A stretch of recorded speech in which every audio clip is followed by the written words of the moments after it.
aujourd'hui, dans le cadre du deuxième salon de la jeunesse, nous recevons deux personnes, donc Marie Chabet de l'association Signe, ainsi que Lauriane Meucci, je prononce mal son nom de famille, psychologue et sophrologue, et donc qui sont venus ici nous parler du handicap.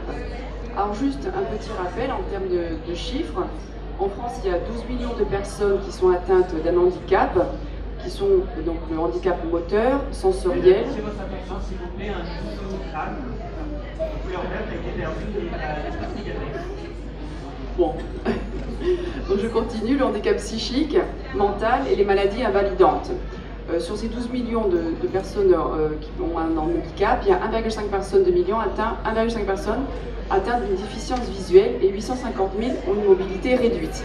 Alors dans ces chiffres-là, ces 12 millions, c'est aussi des personnes âgées, donc il faut plus se déplacer, donc c'est vraiment un pourcentage important, 12 millions.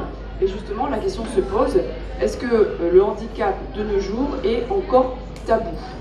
Est-ce que vous avez, comment vous voyez-vous le handicap à travers vos patients, vos amis, vos proches?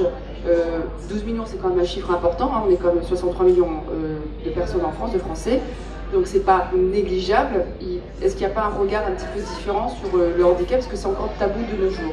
Alors effectivement, je n'ai pas l'habitude de parler au micro. Effectivement, aujourd'hui, je trouve que c'est quand même moins tabou qu'il y a quelques années, c'est vrai. Mais cependant, on remarque que c'est toujours très difficile quand il y a des personnes qui sont, on va dire, différentes, parce que ça renvoie quelque chose de notre propre vulnérabilité, en fait. Et du coup, ça nous renvoie à une image qui peut être négative, une image difficile de ce qu'on pourrait être en vieillissant par exemple, ou en étant en difficulté motrice ou autre. Et du coup, c'est vrai que c'est encore assez tabou. Le regard est toujours difficile à supporter parfois pour certaines personnes. Hein, c'est toujours ça qui revient. Alors moi, je voudrais insister sur le fait que les sourds ne se considèrent pas comme des personnes handicapées, mais comme des personnes différentes, qui ont une langue différente, donc qui ont un moyen de communication différent, et non pas comme des handicapés. Donc je tiens à le souligner. Je parle sous leur regard, parce qu'il y a des sourds dans la salle, j'espère que ce que je dis... Et c'est un handicap invisible aussi, surtout. C'est-à-dire que dans la rue, on se... Alors justement, comment les parents peuvent-ils se rendre compte que leur bébé est sourd? Alors, à l'heure actuelle, c'est vraiment, malheureusement, très simple et très rapide, puisqu'on impose à tous les parents le dépistage précoce de la surdité à 3 jours de naissance. Ce qui, pour moi, est complètement dramatique, parce que si on annonce à une maman que son enfant est sourd, 80% des enfants sourds naissent de parents qui ne le sont pas. À une maman qui n'a jamais eu de connaissance du monde des sourds, on lui annonce que son enfant est sourd, c'est un drame. C'est vécu comme un drame. Et c'est vécu comme je ne peux plus lui parler, la maman est désemparée, et ça aboutit à une situation dramatique. Alors qu'en fait, un enfant sourd, si elle ne savait pas qu'il était sourd, elle lui aurait chanté des comptines et elle se serait occupée de lui. Et il y a des tas de communications qui ne passent pas par le verbal, mais même s'ils sont accompagnés de verbal, ça n'a vraiment aucune importance, et qui auraient permis que l'enfant soit bien immédiatement. Si je peux me permettre du coup d'intervenir par rapport à ça, c'est que justement l'accompagnement lors du diagnostic, de l'annonce du diagnostic, c'est là que c'est important. Parce qu'en disant, voilà, c'est pas juste on balance quelque chose comme ça, votre enfant est sourd et qu'est-ce qui se passe maintenant? C'est plutôt essayer d'accompagner le parent en le rassurant, en lui disant qu'il faut qu'il continue justement à lui parler, à développer ça, parce que la communication est très importante. Et l'amour qu'on va pouvoir le donner à cet enfant. Quand on apprend qu'on a un enfant donc, qui est sourd, quels sont donc justement les moyens de l'accompagnement des parents justement? Ils sont désemparés, est-ce qu'on les oriente vers des associations ou des psychologues, j'en sais rien, comment ça se passe? On leur dit, c'est un médecin qui leur annonce, et puis il leur conseille l'implant cochléaire le plus rapidement possible. Ce qui, c'est pas onéreux parce que c'est très onéreux pour la société, mais c'est pas onéreux pour la famille parce que c'est entièrement pris en charge. Mais c'est une décision radical, puisque l'implant cochléaire, ça veut dire faire une intervention chirurgicale au niveau du cerveau, c'est pas rien. On fait comprendre aux parents qu'il faut vraiment faire ça pour que l'enfant devienne puisse oraliser, devienne semblable aux enfants entendants, ce qui est un mensonge, parce qu'il ne devient, c'est une sorte d'appareil auditif sophistiqué, plus perfectionné peut-être, mais ça ne donne pas du tout, ça ne rend pas l'audition qu'a un enfant entendant du tout. Et on accompagne, les parents sont très mal ou très peu accompagnés, pour pas dire pas accompagnés du tout, dans cette situation. Alors qu'en fait, effectivement, on pourrait leur faire rencontrer, l'idéal ce serait de leur faire rencontrer des adultes sourds qui sont bien dans leur peau. L'idéal ce serait de pouvoir leur montrer qu'on peut être sourd et avoir une vie épanouie. Et donc de les amener à accepter cet enfant tel qu'il est, à lui donner très rapidement la langue des signes grâce à d'autres sourds, ce qui permettrait de le mettre dans un bain de langage comme n'importe quel autre enfant, alors que là, un enfant entendant à qui on va demander en premier lieu d'oraliser, dans le meilleur des cas, s'il est très doué, à l'âge de 5 ans, il prononcera son premier mot. Donc vous voyez le manque de langage, quand on sait combien il est important pour le développement psychologique d'un enfant de baigner dans le langage très vite, combien là ça va être un déficit énorme. Alors que maintenant on donne la langue des signes souvent dans les crèches aux enfants entendants, parce qu'on sait qu'un petit enfant entendant, il va dire gâteau, il va dire s'il te plaît à 9 mois, mais le petit enfant sourd il peut faire ça aussi. Et ce serait idéal pour lui d'avoir la chance de pouvoir le faire. Je me permets juste de rebondir sur le bain de langage justement, parce que il me semble, enfin selon moi, le bain de langage c'est pas juste parler à un enfant. Vous avez par exemple une mère qui va être déprimée quand son enfant naît avec une dépression du postpartum ou autre, elle va parler à son enfant, mais il va pas être dans un bain de langage, parce qu'un bain de langage c'est... Excusez-moi. Dans 5 minutes, nous ouvrons les portes de l'amphithéâtre pour le spectacle Voyage au pays des fées. À partir de 4 ans, entrée libre et gratuite, je vous laisse ouvrir au niveau 3. Donc un bain de langage pour moi c'est une globalité, c'est-à-dire c'est une façon dont on va porter l'enfant, une façon dont on va le regarder, et c'est tout ça qui va faire qu'il va aussi devenir sujet. Hein. C'est pas juste pouvoir lui parler, parce que les mots finalement, parce qu'il y a des parents qui peuvent être sourds et qui vont quand même peut-être parler différemment, mais amener leur enfant, guider leur enfant de cette manière pour les inscrire dans ce bain de langage justement. Alors moi justement, donc, il y a un enfant qui est né avec un handicap, qu'il soit sourd ou autre, comment au sein de la fratrie, comment les parents le considèrent, ou est-ce qu'il n'y a pas donc des rivalités ou par rapport aux frères et sœurs, de l'agressivité par rapport au petit frère ou à la grande sœur handicapée? Comment ça se passe, vous voyez donc des enfants dans votre cabinet, là, comme vous êtes psychologue, donc vous voyez souvent des enfants peut-être en détresse parce qu'ils ont, ou ils souffrent parce qu'ils sont, ils voient que ils sont pas acceptés par leurs frères, ou les parents peut-être aussi, je ne sais pas, ou l'inverse, c'est les enfants qui n'acceptent pas d'avoir un petit frère ou une petite sœur handicapée. Alors effectivement, ça c'est une grande question qu'on pourrait débattre très longtemps, mais disons que ce qui se passe dans la fratrie, déjà le lien fraternel c'est déjà quelque chose de très compliqué, même s'il n'y a pas de handicap au sein de la famille. Alors du coup, quand il y a un handicap, c'est encore plus compliqué, il me semble, puisque ça va vraiment dépendre de la manière dont le parent va déjà faire avec sa propre culpabilité. C'est-à-dire qu'il va y avoir un handicap, c'est un traumatisme pour toute la famille, pas juste pour le parent, hein, ça va être pour les frères, les sœurs, les grands-parents, les oncles, les tantes. Et là, en fait, ce qui va vraiment jouer un rôle, c'est la manière dont le parent va réussir à travailler cette culpabilité-là. Parce qu'il y a vraiment il y a une dimension contradictoire dans ce rôle de parent, c'est-à-dire qu'à la fois, c'est ce qui va rompre la filiation, parce que le parent ne se reconnaît plus dans cet enfant. Je ne suis pas comme lui, je n'arrive pas à me reconnaître en lui parce qu'il est différent de moi. Et en même temps, il va rétablir la filiation parce que il va il va reproduire quelque chose de la famille, parce que ça peut être quelque chose d'héréditaire ou quelque chose qui vient de la famille. Et justement, le parent va essayer de chercher une causalité à ce handicap et essayer de dire, bah, tiens, ça peut peut-être venir de ça ou de ça. Il va chercher à donner du sens. Et donc, en fonction de comment est-ce qu'il va gérer sa culpabilité, ça va induire un effet sur le frère ou la sœur. Et lui va l'accepter ou pas en fonction de ça. C'est-à-dire qu'il va y avoir dans certains cas, un des parents souvent va être très monopolisé par l'enfant qui va demander des soins, des suivis très importants. Et du coup, il va y avoir le frère ou la sœur qui va être un peu délaissé, entre guillemets, à l'autre parent en général.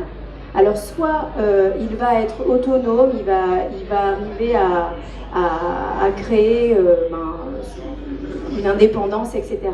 Soit il va y avoir effectivement beaucoup d'agressivité, mais en fait dans tous les cas l'agressivité est là, c'est-à-dire que soit elle est enfouie en soi, et il le garde pour lui, et dans ce cas-là il a des mouvements plutôt auto-agressifs, soit ça va être dirigé vers son frère ou sa sœur, parce qu'il va y avoir, soit ça va être j'aurais aimé être comme lui, parce qu'au moins on se serait occupé de moi, soit ça va être je ne veux pas qu'il soit là, des fois il dit j'aimerais que mon frère n'existe pas ou ma sœur n'existe pas. Donc il peut y avoir quand même des choses très compliquées qui se jouent. Et dans ce cas-là, c'est vrai que ce qui est important, c'est encore là le langage, la parole. Peut-être que le parent dise je me rends compte que j'ai pas le temps pour toi, que c'est difficile, pour qu'en fait la famille arrive à trouver un espace différent et puisse, que la parole et le discours circulent différemment, parce que ce sera de toute façon toujours compliqué. Je suis tout à fait d'accord effectivement sur le fait qu'un enfant différent tient beaucoup de place dans une famille et que naturellement les frères et sœurs ou lui en veulent ou se sentent de toute façon délaissés et moins valorisés quelque part. En dehors de la classique consultation chez le psychologue, est-ce qu'il y a d'autres méthodes pour accepter ou mieux vivre son handicap? Vous êtes sophrologue, justement, est-ce que vous pouvez nous parler un petit peu de votre sophrologie vers des enfants différents? Alors oui, la sophrologie, donc c'est une méthode de relaxation, de visualisation mentale, et c'est vrai que du coup on travaille beaucoup sur le corps, et donc du coup ça va amener une approche différente, parce que je travaille même avec des gens en fauteuil par exemple, qui n'ont plus du tout ces sensations. Pour les plus grands, à partir de 12 ans, à 11h, au niveau 3, dans la salle William Sponge, on vous attend pour la conférence spectacle sur les jeux vidéo en Lego. Aquaculture, super représentation, venez nombreux. On ouvre la salle dans 5 minutes. A tout de suite. Donc qui vont avoir des sensations différentes au niveau corporel, mais du coup on va travailler vraiment sur le lâcher prise, en fonction du handicap, est-ce qu'il est de naissance ou est-ce que c'est dû à un accident, etc. On va travailler différemment, et c'est vrai que ça c'est quelque chose qui amène à s'évader en fait déjà au niveau de la visualisation. Donc en plus chaque personne va pouvoir se créer sa représentation mentale avec ses sensations qui lui sont propres. Donc du coup, c'est ça qui va pouvoir aussi permettre que ce soit un peu accessible à tous. Après, effectivement, j'ai jamais travaillé par contre avec des malentendants ou des sourds, puisque là, on parle déjà dans une voix monocorde, etc. C'est quelque chose qui ne peut pas être traduit. Donc je pense que la sophrologie ne peut pas du tout être adaptée. Justement, en parlant de sourds, on fait souvent l'amalgame sourd-muet. Vous pouvez nous expliquer aussi la différence? Oui, tout à fait. Alors sourd-muet, c'est un vieux terme qui a été utilisé autrefois parce que naturellement, les sourds n'ont pas de feedback. Les sourds ne sont pas muets, ils ont un organe phonatoire tout à fait développé et tout à fait normal. Il n'y a aucune raison qu'il y ait un lien. Mais par contre, comme il n'y a pas de feedback sur le son de la voix, autrefois, les sourds ne s'exprimaient pas par la parole. Bon, maintenant, il y a des tas de moyens de permettre, par l'orthophonie, de développer l'oralisation des sourds, mais par ailleurs, ils sont sourds, point. Mais alors pour aider, on parlait d'aide, la meilleure aide, c'est effectivement la langue des signes. En fait, la meilleure aide, c'est de pouvoir mettre les enfants, comme je le disais tout à l'heure, immédiatement dans un bain de langage, que les parents d'enfants sourds apprennent eux-mêmes la langue des signes, au moins des rudiments, qui permettent à leur enfant de rencontrer des adultes sourds, pourquoi pas un babysitter sourd qui vient à la maison et qui va permettre du coup de transmettre sa propre langue à cet enfant.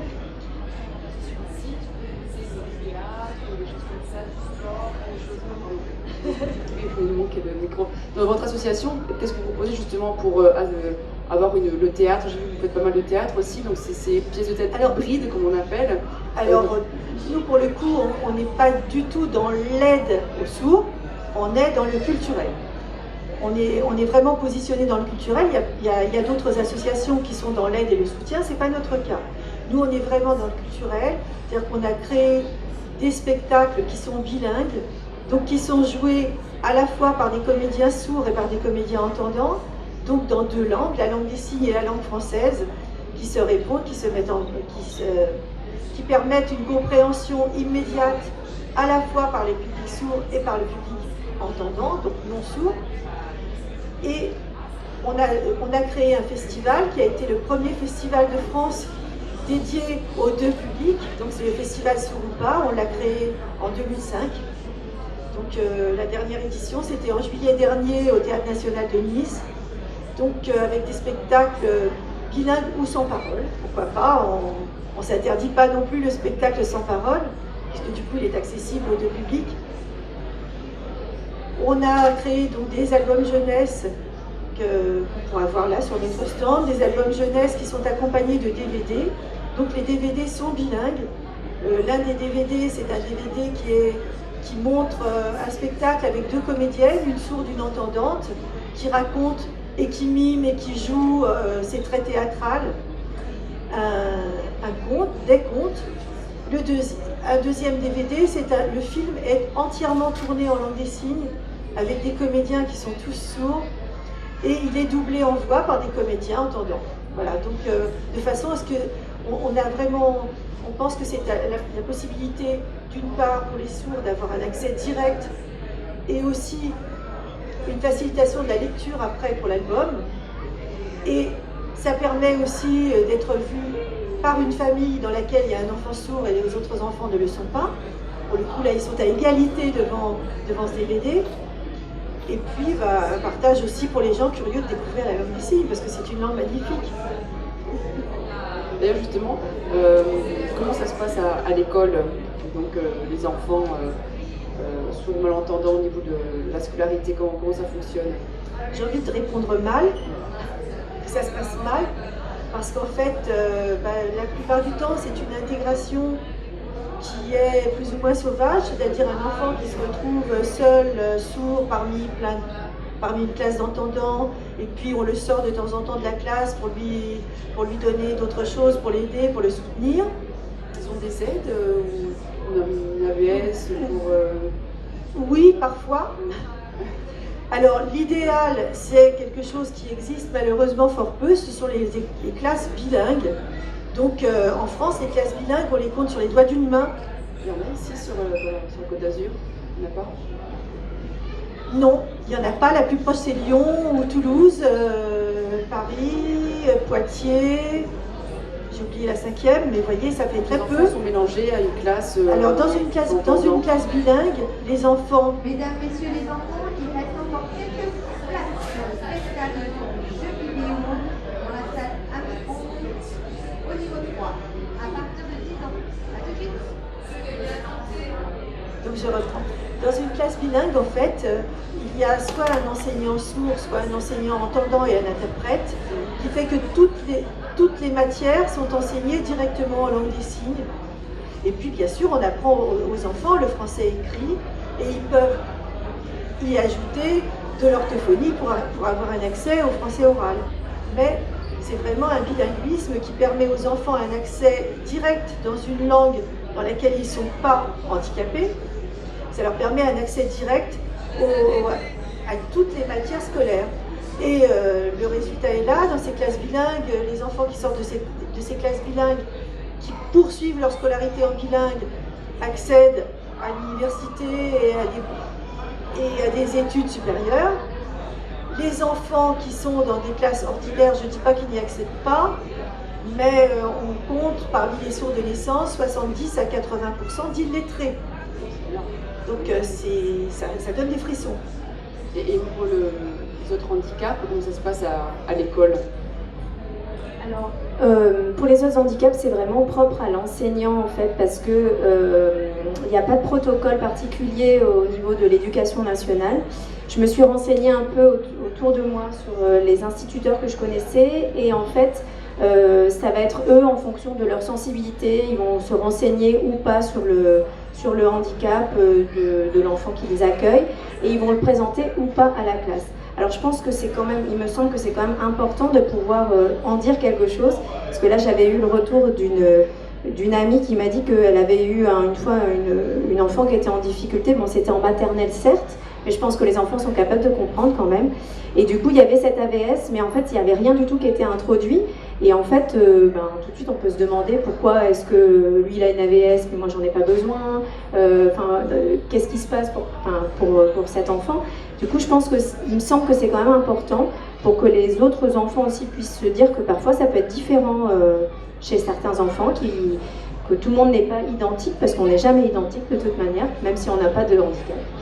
Et du coup, c'est vrai que c'est vraiment propre à l'enseignant. C'est vrai, il n'y a pas de formation, il n'y a pas de formation non plus. Après, il y a les éducateurs, les instituteurs spécialisés, mais là encore, je crois qu'il y a eu des nouvelles réformes et des changements, et maintenant, les formations sont très compliquées, et en plus, ils n'accueillent pas spécialement des enfants avec un handicap. C'est pour des enfants qui ont des troubles du langage ou autres, ou des difficultés scolaires finalement.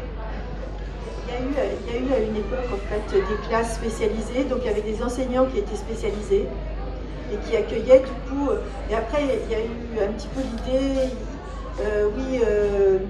c'est un peu de la ségrégation, c'est de la discrimination de mettre tous les enfants handicapés ensemble. Et du coup ça a eu comme résultat effectivement l'intégration. Alors c'est une bonne idée d'intégrer les enfants. Dans une classe ordinaire, parce qu'effectivement ça... Les enfants, il reste encore quelques places pour le ciné-concert Voyage au pays des fées dans l'amphithéâtre niveau 3. Voilà, pour les enfants à partir de 4 ans. Et pour les plus grands aussi, c'est très joli. Allez-y. Je perds un peu le fil. Donc je disais que je trouvais que c'était une bonne idée en fait de permettre ça permet aussi à l'enfant de côtoyer des enfants qui sont différents, qui sont considérés comme normaux, je mets des guillemets, et aussi aux autres enfants de se frotter et de savoir accueillir des enfants qui ne sont pas comme eux, qui ont une différence. Mais c'est vrai qu'il y a aussi encore du travail à faire pour que l'accueil soit dans de très bonnes conditions. C'est une question aussi de moyens, de volonté de la part de l'éducation nationale, d'insérer davantage d'enfants handicapés dans les écoles classiques. Après, si je peux me permettre, il y a parfois des handicaps qui ne le permettent pas non plus. Parce que c'est vrai, quand on a des polyhandicaps, je ne sais pas, un enfant qui va être en fauteuil ou qui va avoir des difficultés à verbaliser, etc., parfois c'est très compliqué. Et du coup, il faut des institutions spécialisées, mais là aussi, il y en a très très peu. Les places sont chères, et du coup, parfois, les familles n'ont pas de possibilité. Ça fait qu'il y a des enfants qui sont à la maison aussi. Donc ça, c'est compliqué, parce que du coup, c'est là plutôt où ils vont être... un peu repliés sur eux-mêmes, et du coup ça va être compliqué pour la famille qui ne sait pas comment faire avec cet enfant qui n'a pas accès à l'éducation. L'éducation, quelque part, des fois ça peut passer un peu en secondaire, dans le sens ça va être plutôt une ouverture au monde qu'ils vont avoir besoin, de pouvoir, je sais pas moi, avoir des gestes de la vie quotidienne ou autre. C'est ça en fait, de sortir de leur famille aussi et de ne pas rester en huis clos. Je pense sur quelque chose d'un peu différent. Le rôle des animaux pour les personnes handicapées, on parle que c'est très bénéfique, on développe davantage. Aux États-Unis, ça s'est pas mal développé, justement les chevaux, les dauphins. Est-ce que vous pouvez nous en dire quelques mots? Alors effectivement, je pratique pas, mais j'ai rencontré au cours de mes expériences plusieurs personnes qui pratiquaient la thérapie animale. Donc c'est quelque chose qui est très bénéfique parce qu'effectivement ça amène beaucoup d'apaisement, de bien-être et une communication un peu différente, plus simple parfois. Et parfois ça permet aussi de débloquer certaines choses chez certains patients, enfin aux enfants ou même adultes. Hein. Ça se fait avec les adultes, les personnes âgées aussi beaucoup. Mais il y a l'équithérapie qui s'est développée aussi là, donc ça permet aux enfants de leur permettre de soigner un cheval, de pouvoir s'occuper de lui, prendre soin de quelqu'un d'autre, parce qu'ils reçoivent beaucoup de soins eux, mais des fois c'est bien ils ont envie aussi de donner quelque part. Et donc à l'hôpital d'Antibes, il y a un hôpital de jour qui accueille des enfants autistes, et ils ont ça parmi plein de choses, mais ils ont l'équithérapie. Et donc en fait ils y vont avec une psychomotricienne où ils apprennent les premiers soins pour les chevaux, etc. Et c'est très, ils sont en demande de ça, ils sont dans l'attente, ils ont besoin de donner soin, de pouvoir s'occuper, et c'est très important pour eux. Et après je sais qu'il y a aussi des psychologues qui parfois ont des animaux, même un chat, un chien, et ils vont faire des thérapies un peu différentes, ou ils vont faire la thérapie par exemple en sortant, on va promener le chien, et puis ça permet de libérer aussi des fois le langage, parce que d'être en face à face avec quelqu'un, c'est parfois pas évident pour les enfants par exemple, de pouvoir parler ou dire quelque chose. Et donc on sert beaucoup de l'art-thérapie, ou du dessin, ou de la pâte à modeler, ou du jeu symbolique, mais parfois avec les animaux ça permet ils se sentent plus proches en fait. Ils sont plus vulnérables comme eux, plus fragiles. Et au niveau du sport, le sport aussi, au niveau du handicap, il y a beaucoup de développement, il y a des Jeux Olympiques, ça se développe de plus en plus, c'est de plus en plus visible, hein, donc ça c'est important aussi. Donc est-ce que vous orientez vos patients vers des sports selon leur handicap? Est-ce que vous êtes en lien avec des associations sportives? Alors personnellement non, mais effectivement dans le retour que j'en ai, en fait là aussi ça va dépendre de comment l'enfant se sent capable de.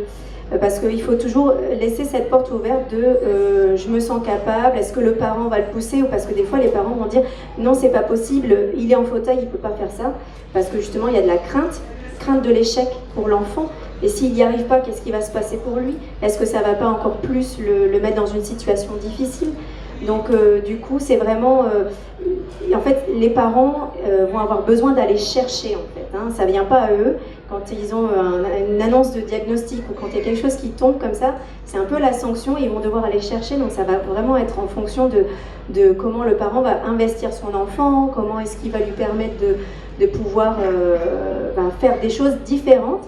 Et ça, je trouve que c'est quelque chose de très important pour le sport ou autre chose, de pouvoir dire, mon enfant, il a ça, il a cette particularité-là, parce que c'est une particularité de développement ou autre, mais qu'est-ce qu'il va pouvoir faire pour s'épanouir en fait, parce qu'il a le droit de s'épanouir, donc il va falloir chercher, mais comme quand on cherche avec un enfant qui est petit, on va l'inscrire à un sport, ça lui plaît pas, on va l'inscrire à autre chose, et là c'est aussi lui dire, tiens, est-ce que ça te plaît, donc on va aller essayer de développer quelque chose un peu différent avec eux. Donc effectivement le sport, je pense que c'est quelque chose qui peut être bénéfique, mais ça va être en fonction de la sensibilité du parent et de l'enfant, et de pouvoir aussi lui permettre, parce que même par rapport au handicap, il y a quand même des gens en fauteuil qui arrivent à faire des choses, même des gens des fois qui n'ont pas de main, qui vont apprendre à dessiner avec leur bouche. Enfin, je veux dire, il y a toujours une possibilité, mais il faut laisser cette porte ouverte à c'est possible en fait. Il y a quelque chose qui est possible et il faut y croire, et je pense que c'est ça qui est important. Vous posez aussi du sport, on a du théâtre. Alors, nous on ne propose pas de sport, mais par contre il y a d'autres associations qui sont des associations sportives de sourds, associations sportives et culturelles de sourds. Donc il y a vraiment pas de raison pour que les sourds ne pratiquent pas de sport. Et généralement, ils sont assez sportifs, ils aiment beaucoup. Et comment ça se passe là, par exemple, au cours d'une vie de 30 ans, 40 ans, on se retrouve en fauteuil roulant, on a une maladie, donc le handicap qui survient au cours de la vie. Vous les voyez dans votre cabinet.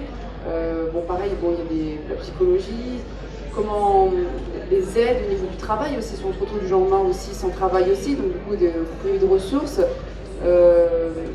en dehors des aides classiques, mais qu'est-ce qu'on peut faire pour aider ces personnes qui se retrouvent du jour au lendemain, leur vie à basculer à cause d'un accident ou une maladie? Là, pareil, c'est-à-dire que c'est vraiment une question d'énergie en fait par rapport à la personne qui va être confrontée à ça, parce que effectivement, alors soit il a beaucoup de chance, et je pense à un de mes patients qui s'est retrouvé suite à un accident en fauteuil, et en fait, il a réussi à garder son travail parce qu'il était en déplacement professionnel à ce moment-là, et du coup, ça lui a permis de pouvoir avoir encore un train de vie, une insertion professionnelle, même si son temps est très adapté. Donc il a eu une entreprise très très compréhensive, mais parfois c'est pas possible, c'est pas le cas, parce que lui il travaille par ordinateur, donc il a eu plein d'aménagements, voilà. Mais c'est vrai que ces personnes-là peuvent se retrouver en difficulté, parce qu'ils vont plus avoir une vie sociale comme ils avaient avant, parce que quelque part le travail c'est aussi une insertion, et on rentre aussi dans la vie sociale grâce à ça. Et du coup, il peut y avoir beaucoup d'isolement. Donc là, il va falloir que eux-mêmes ou la famille, les proches les aident et cherchent un peu qu'est-ce qu'ils peuvent faire maintenant, parce que parfois ils sont vraiment en invalidité, donc ils ne peuvent plus du tout travailler. Et ça peut être très compliqué, mais malheureusement, il n'y a pas de solution, en fait. Il n'y a pas de solution. Vous parlez de le festival Sourpas, tout à l'heure vous l'avez évoqué, et la fameuse journée, la journée des sourds. Comment ça se passe, qui vient, les dates, vous donnez envie de venir. Alors le festival Sourpas, comme je disais tout à l'heure, le dernier a eu lieu donc en juillet 2018 et le prochain est prévu en juillet 2020. Donc on a encore pas mal de temps devant nous avant de vous en parler vraiment d'une manière cohérente. Mais effectivement, pour ce festival, on fait venir des spectacles de toute la France en fait. Puisqu'il n'y a pas tant que ça de compagnies qui créent des spectacles bilingues. Nous, on ne veut pas de spectacle adapté, c'est-à-dire avec un interprète sur le bord de la scène, comme Nathalie, dont le travail est plus que respectable, mais qui dans un spectacle, un interprète sur le bord de la scène, ça ne permet pas d'entrer dans le spectacle. Parce qu'on regarde les personnes sourdes regardent l'interprète et elles n'ont pas une entrée immédiate dans le spectacle. Tandis qu'un spectacle qui est bilingue, il y a des comédiens sourds et des comédiens entendants qui sont sur scène, et pour le coup, tout le monde a l'entrée immédiate dans le spectacle. Tout le monde n'a pas la même entrée, parce que les entendants ont la chance, ils ont à la fois la voix des comédiens entendants, ils ont la musique, et ils ont en plus les signes. Mais au moins, en tout cas, le public sourd peut partager ce spectacle et y être pleinement, et y entrer pleinement, et avoir vraiment une entrée directe. Voilà, donc on tient vraiment à ce que les spectacles soient bilingues, ou encore une fois des spectacles sans parole. On a fait venir des spectacles gestuels, y compris de l'étranger, enfin bon, voilà. Donc, où est-ce qu'on retrouve votre association? Elle est sur Antibes? Quelle est votre association? Non, notre association est maintenant, on est né dans la vallée de la Roya, oui. Et on est maintenant à Nice. On se rapproche, vous voyez, Antibes. Mais on a une quarantaine, cinquantaine d'adhérents, sourds et entendants mélangés. On a en fait un conseil d'administration qui est paritaire. Plus tout à fait, en fait, il n'y a plus que 3 entendants pour 4 sourds. Donc c'est quand même bien équilibré, avec hommes et femmes au conseil d'administration aussi, donc on est vraiment dans la parité. Donc on a aussi créé à Nice la Journée mondiale des sourds. La Journée mondiale des sourds, c'est pas nous du tout qui l'avons créée, elle a été créée en 1959, si mes souvenirs sont bons, par la Fédération mondiale des sourds, donc, qui elle-même était une nouvelle création. Donc c'est une journée qui existe dans le monde entier à la même date, c'est-à-dire le 4e samedi du mois de septembre. Et donc que nous avons créé sur Nice avec l'ARMILS, qui est l'association des interprètes de la région, dont voici une des représentantes. Donc nous avons créé cette journée mondiale des sourds donc à Nice, Donc la prochaine, c'est en septembre prochain, comme vous l'avez compris. Lors de cette journée, on a notamment fait quelque chose qui avait eu beaucoup de succès, mais qui était une marche chorégraphiée, c'est-à-dire une phrase en langue des signes qui avait été interprétée par une chorégraphe, et on avait fait un genre de flash mob en fait sur cette phrase, donc en déambulation dans une petite partie de la ville de Nice. Et ça, c'était formidable parce que ça attirait vraiment les gens qui connaissent pas les sourds, qui connaissent pas la langue des signes, et qui se mettaient à essayer aussi de faire cette phrase. Et puis des spectacles, là encore des spectacles, en mettant l'accent sur des spectacles parfois juste interprétés par un comédien sourd avec une voix, enfin, de façon à mettre les sourds en fait, cette journée, elle est destinée à rendre les sourds visibles. Parce que comme on le disait tout à l'heure, les sourds sont une communauté invisible, et là, cette journée est destinée à rendre les sourds visibles. Voilà, donc... Et vous, Lauriane, alors vous êtes, votre cabinet est à Antibes. Depuis combien de temps vous exercez en tant que psychologue à Antibes? Ça fait 4 ans maintenant. 4 ans, et en tant que sophrologue, ça fait 8 ans, parce que j'ai fini mes études de psychologie après avoir avoir eu mon diplôme de sophrologue. Donc oui, ça commence à faire un petit peu. C'est bien. Alors maintenant, on va passer aux questions. Donc, est-ce que vous avez des questions à poser à nos deux invités? Des questions en particulier? Le micro parce que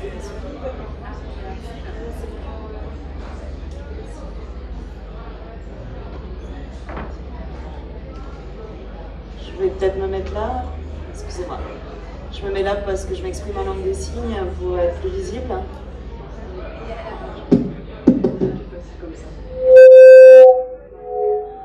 Mesdames, Messieurs les enfants, vous pouvez venir assister à l'espace La Médiathèque à la remise de défis au retour sur Face, réalisé par les adolescents de 10 à 18 ans. Venez voir, ils ont fait vraiment des super photos. C'est un peu compliqué. Quand il y a une personne sourde qui intervient, je suis obligée de me mettre debout effectivement parce que il y a d'autres personnes sourdes dans la salle et elles seraient obligées de se retourner, ce serait plus compliqué pour elles. C'est vrai que cette table ronde est très très intéressante. Je voulais intervenir juste sur une chose par rapport au handicap d'un enfant. Là, je ne parle pas seulement de surdité, peu importe le handicap.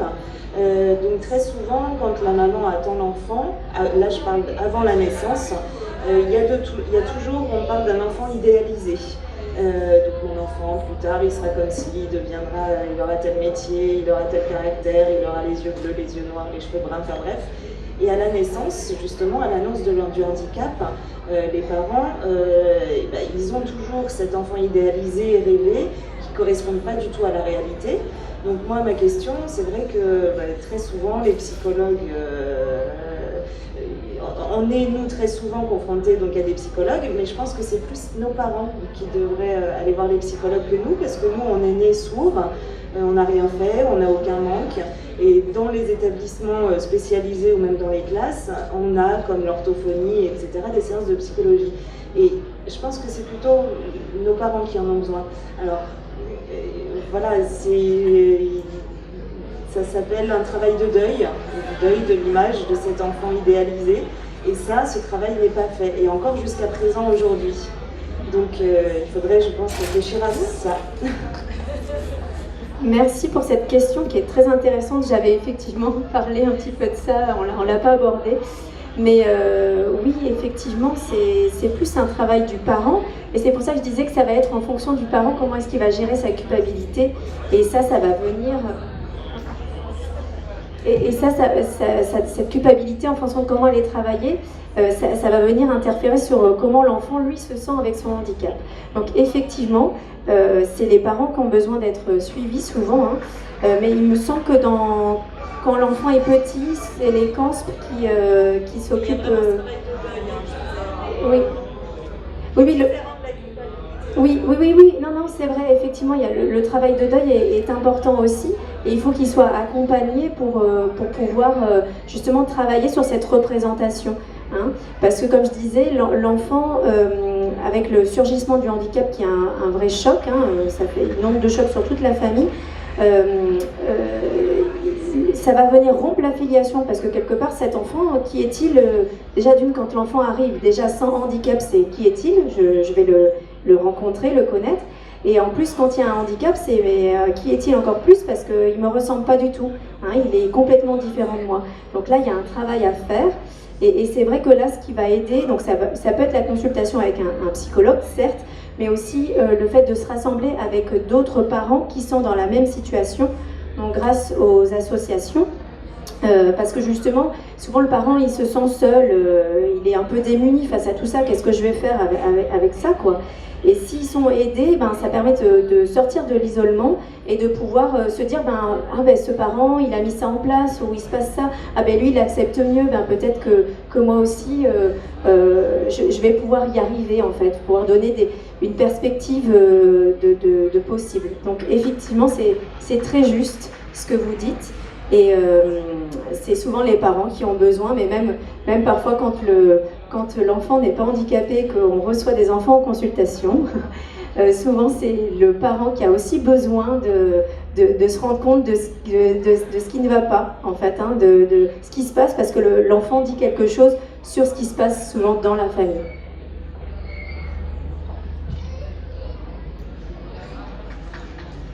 Alors justement, est-ce que vous voulez parler de vous en tant que sourd, comment vous avez vécu quand vous étiez jeune? Est-ce que vous voulez en parler en tant que témoignage ou ça? Oui?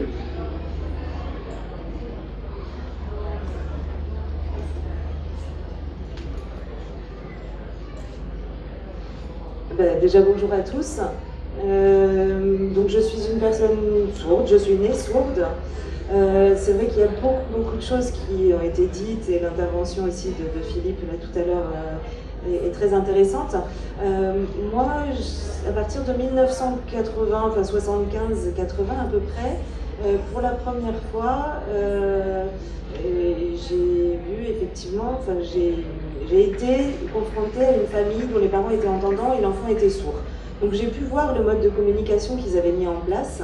Et très souvent, les parents, au début, ils sont plus confrontés au corps médical, aux médecins, à l'ORL, etc. Et donc, ils se sont dit, tiens, pourquoi pas aussi essayer de voir un petit peu les personnes sourdes, comment elles vivent, etc. Donc, j'ai pu rencontrer cette famille-là. Et c'était très drôle parce que quand je suis arrivée, j'ai rencontré cette maman qui était très coquette, complètement différente de son enfant. Et elle avait en fait une référence par rapport à son enfant qui était très négative, une image très péjorative qui venait aussi du corps médical qui lui disait votre enfant il a tel problème, il a telle déficience, c'est une histoire de vocabulaire péjoratif qui est utilisé aussi.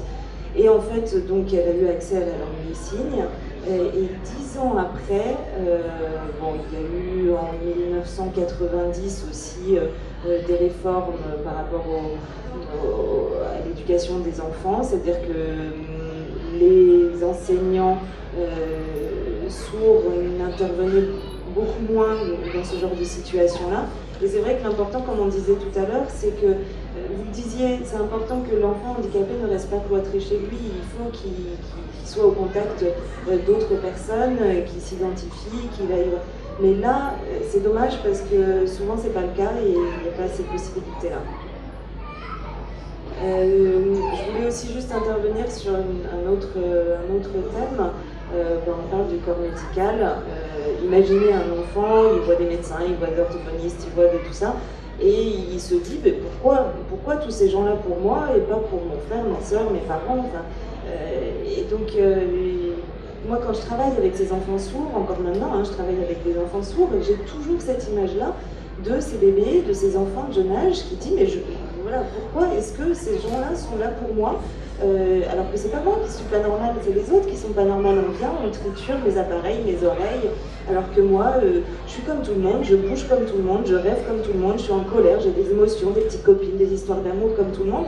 Pourquoi est-ce qu'il y a ce défilé de professionnels qui vient c'est pas moi le problème, c'est les autres, et ils comprennent pas, ils comprennent vraiment pas, ils se retournent généralement vers leurs parents qui les aident pas là-dessus.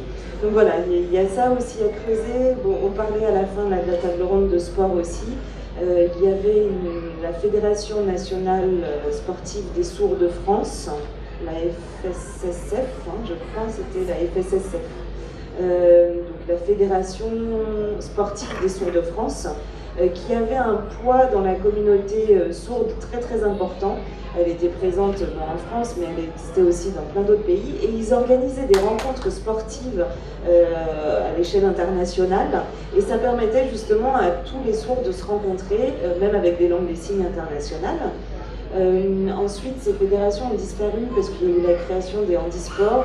Et c'est vrai qu'aujourd'hui, le problème, c'est que les sourds ne se retrouvent pas parce qu'ils sont confrontés à d'autres handicaps, mais d'autres handicaps, par exemple, un fauteuil, au niveau sportif, dans une épreuve sportive, on ne peut pas mettre un sourd qui n'a pas de problème physique avec une personne en fauteuil ou une personne avec qui il manque une jambe. La surdité, c'est juste un handicap de communication.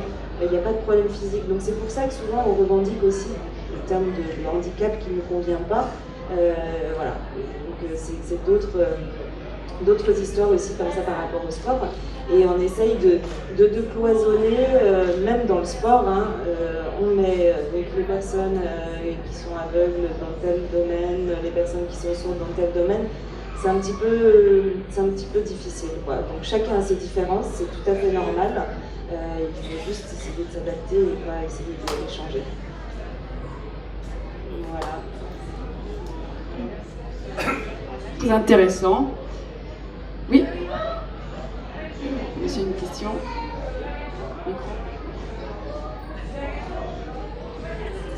Je vais faire un témoignage, puisqu'en fait, moi je suis parent d'enfants sourds. Voilà. Donc Mathilde, maintenant, ma fille, elle est avancée en âge, grande. Et c'était pour compléter un petit peu ce qui se disait à propos de la perception des parents de leur enfant, dont on perçoit qu'ils sont déficients, et comme parents, quand on perçoit ça, on est évidemment déstabilisé, quoi. Donc je ne vais pas raconter mon parcours parce que c'est une suite d'accidents heureux. J'ai été tout de suite amené dans mon parcours à rencontrer des sourds. Bon, avant ça, c'est très compliqué, parce que comme on expliquait tout à l'heure, on a affaire très justement, ce que disait Salima, au monde médical qui fait son métier. Mais comme on est dans des sociétés cloisonnées, tout ça, ça se rejoint pas, ça communique pas. Voilà. Alors comme parent, quand j'ai pu aller vers les sourds adultes pour essayer d'apprendre la langue des signes, pour me sentir redevenir parent et non pas éducateur à la maison, puisque dans l'oralisme intégral, on devient le parent qui va travailler à la maison en complément d'orthophonie 2 à 3 heures par jour, pour que l'enfant puisse oraliser quand il a une surdité assez importante. Vous imaginez le statut de parent à la maison. Donc j'ai eu cette chance de pouvoir rencontrer des sourds adultes. Et là, je peux construire en moi cette histoire de deuil dont voilà. C'est-à-dire que d'un seul coup, j'ai vu des sourds adultes bien dans leur peau, qui sont des gens vivants et en plus qui produisent une langue qui n'est pas une espèce de chose bizarre qui sort de je ne sais quel handicap, c'est pas du tout ça. Vous savez, si les sourds font de la langue des signes, c'est parce qu'ils ont le même cerveau que nous. C'est le cerveau d'Homo sapiens, c'est qu'ils sont doués en langue. Voilà. Donc quand un parent, comme parent, j'ai pu projeter comment serait ma fille plus tard, c'est autre chose. Alors que dans l'oralisme intégral, on est sans arrêt en train d'essayer de réparer la surdité de son enfant à l'intérieur de soi, puisqu'il n'y a rien d'autre qui est proposé par la société. Vous voyez, c'est ça qui est dur. Et je peux vous donner des exemples, j'en ai 1000, mais je peux vous donner un exemple dramatique. J'ai rencontré au cours de mon parcours comme ça des parents instituteurs qui avaient une jeune fille, leur enfant sourd, une jeune femme, elle avait une trentaine d'années déjà. Et elle avait passé même une licence de français en oralisme intégral. Et les parents m'ont expliqué leur parcours pendant au moins 1 heure. Ils m'ont expliqué comment ils avaient travaillé à la maison, comment leur fille elle est arrivée, mais elle ne pouvait pas travailler par contre parce que elle ne pouvait pas enseigner, quoi. Alors bon, il y a plein de raisons là-dessous. Mais vous savez, quand ses parents m'ont expliqué tout leur parcours, ça a duré peut-être Pendant 1 heure, ils m'ont expliqué toute leur vie, et leur fille, elle était à côté, et elle était muette. Voilà. Comment on construit des personnalités. Mais c'est des choses par en dessous qui sont profondes, et que la société ne met jamais en exergue, puisqu'on est dans la démonstration d'une surdité réparée, avec les implants cochléaires qui viennent montrer, et on réduit l'être humain à la perception des sons. C'est ça qui est dramatique dans tout ça. Voilà, c'est tout. Si je peux me permettre juste de dire quelque chose, merci pour votre témoignage. Il me semble que le handicap n'en est qu'un que quand on le considère comme ça, en fait. Ce qui me semble important, c'est de pouvoir apprendre à connaître son enfant. Qui est-il, lui? Parce que c'est déjà ce qu'on fait comme tout parent. Quand un enfant il vient au monde, bon, ben, on est obligé de le nourrir, on suppose des choses chez lui. C'est-à-dire il pleure, donc il a faim, il pleure, il veut être changé, etc. Donc on est obligé de supposer des choses parce qu'il a besoin. Mais après, il faut apprendre à le connaître. Et quelque part, qu'il soit handicapé ou pas, on pourrait même enlever ce mot handicap. C'est qui est-il? Qui est-il, lui, avec ses particularités? Et en fait, quelque part, c'est ça qui est important en tant que parent. Mais parfois, c'est difficile parce qu'effectivement, on vit dans une société, on vit avec d'autres personnes. Et il y a ce regard-là, il faut faire. Mais moi, je pense que ce qui est important, c'est il faut que cet enfant il soit épanoui. Et s'il ne travaille pas, comme tout le monde, il n'aura pas de travail, etc. Mais est-ce qu'il est heureux, cet enfant? Est-ce qu'il est bien dans sa vie, dans ses baskets? Est-ce qu'il est ouvert? Et je pense que c'est ça qui est important. Est-ce que vous avez d'autres questions ou des témoignages à apporter? Mesdames, messieurs? Non? Oui? Oui. Non? Bon, écoutez, je vous remercie. Vous avez quelque chose à dire? Je vais juste peut-être, après passer la parole à ma collègue, juste peut-être conclure sur quelque chose qui me semble important, un petit message que j'aimerais passer, parce que finalement, je me rends compte que je rencontre un enfant qui soit avec un handicap, qu'on peut dire, avec une particularité, ou un enfant qui n'a pas de handicap, mais qui a ses difficultés aussi, parce que tout le monde est différent, tout le monde a ses difficultés, tout le monde a ses symptômes.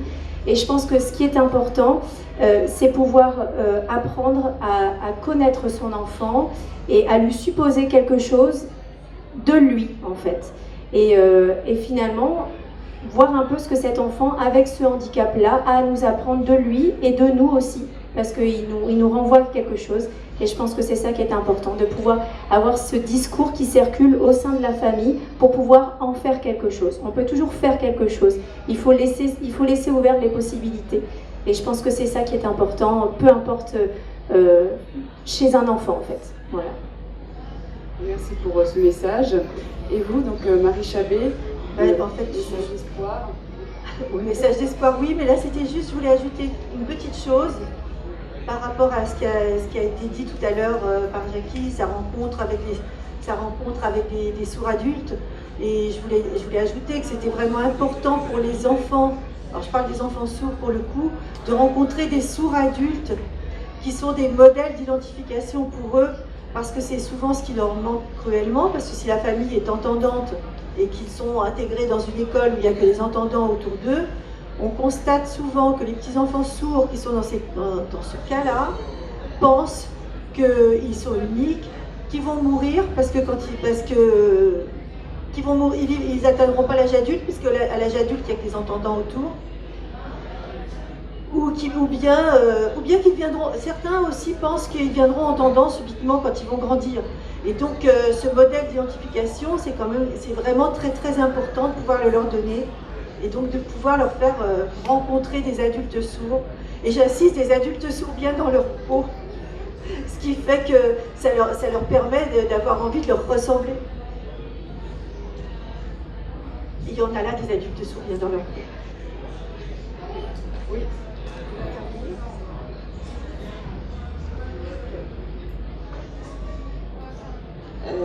Oui, alors j'ai oublié ce que je voulais dire, mince, zut, je le gardais en tête et... Bon, Non, Et du coup, je profite donc, pour que ça revienne dans la tête. Donc, vous avez votre stand hein, au salon. Hein, il se trouve de quel côté? Tout à fait à l'entrée, c'est le premier stand à l'entrée du salon. Donc nous avons nos 2 albums jeunesse, on a aussi un DVD poème doublé en voix, mais surtout on a 2 ordinateurs qui font qu'on projette des extraits du DVD, ce qui fait que ça donne une idée de l'ambiance de ce qu'on fait. D'accord. Alors, c'est revenu la question. Bah, merci d'être venu, merci d'avoir participé, Lauriane et Marie. Merci pour vos témoignages. Et donc n'hésitez pas à venir voir nos intervenantes si vous avez des questions. Et puis bien sûr de visiter les différents stands du salon et de revenir un petit peu plus tard pour les différentes causeries. Voilà. Merci à vous. Je peux ajouter qu'à 16h et à 17h, il y aura 2 ateliers sensibilisation à la langue des signes. Le premier donc pour les enfants très jeunes, de 3 à 6 ans, et le deuxième pour les enfants de 7 à 11 et au-delà, pourquoi pas, qui seront menés par Salima, qui est là, qui est intervenue tout à l'heure et qui a oublié ce qu'elle voulait dire à la fin. D'accord, c'est bien. Bah, allez-y, donc ça c'est une bonne chose pour voir un petit peu donc, ce langage, je ne connais pas. Cette langue, pardon. Pardon. Merci à vous tous et à vous tous.